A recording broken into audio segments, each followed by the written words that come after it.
My name is Spencer Hill. I'm a metrologist and I've been with API for about 6 months.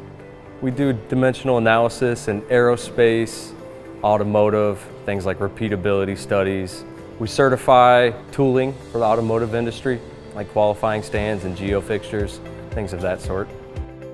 Well, I was kind of in a dead-end career as a pipe fitter, and my buddy started working for API and put a good word in for me, and I just think it's a lot better of an opportunity and a long-term career than pipe fitting, and it's cool.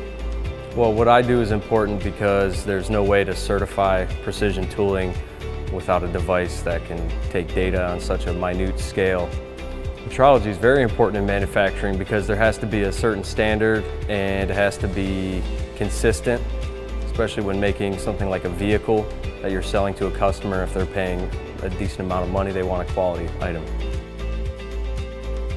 I'm passionate about what I do at API because there's a certain quality that we have to uphold for the customer, and it feels good and you get a great deal of satisfaction when you give them the data they want and everything's correct, and it puts something on paper that can be certified, and very passionate about making sure things are correct the way they're supposed to be.